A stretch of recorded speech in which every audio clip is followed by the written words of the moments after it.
Wow! Mukhang sanay na sanay ka na, Dada. I love this app na.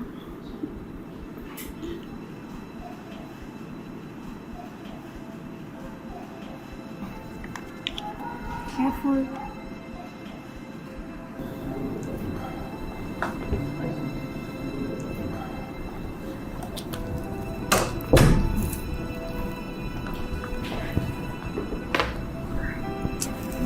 You can leave now, Trixie. Ma'am, wala naman akong ginagawa. Okay lang? You don't even have to come back tomorrow. Andito na naman ako. At tatao naman dito si Sheila.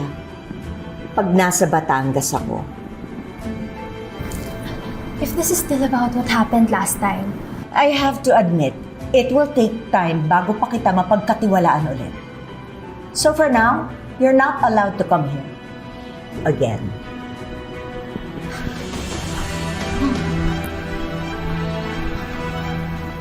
you don't have to do this. Can you please shut up? That technical device?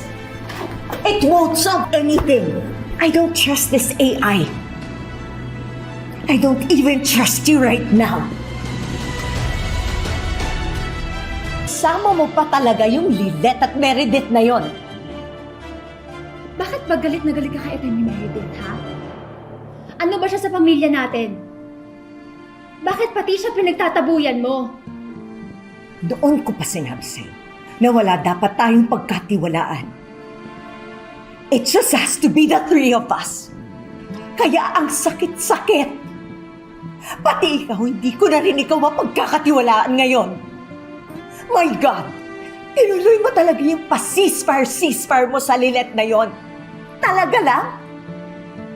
Ang bilis mo naman atang lumambot dun sa babaeng dahilan kung bakit nabaliwala yung pagre-rape sa'yo. May pa-ceasefire ka pa dyan. Walang ceasefire. It's not as if I'm getting chummy with Lilette, Mom! Then prove it! I want to see that Trixie pagkatapos ng lahat ng kanyang pinagdaanan. I want to see the Trixie who knows her worth. Someone who loves her family na ayaw na niyang masaktan pa sila ulit.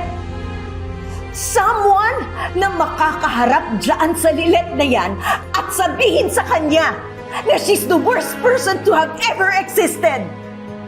Because from the time that she was born, problema na ang binigay niya sa atin.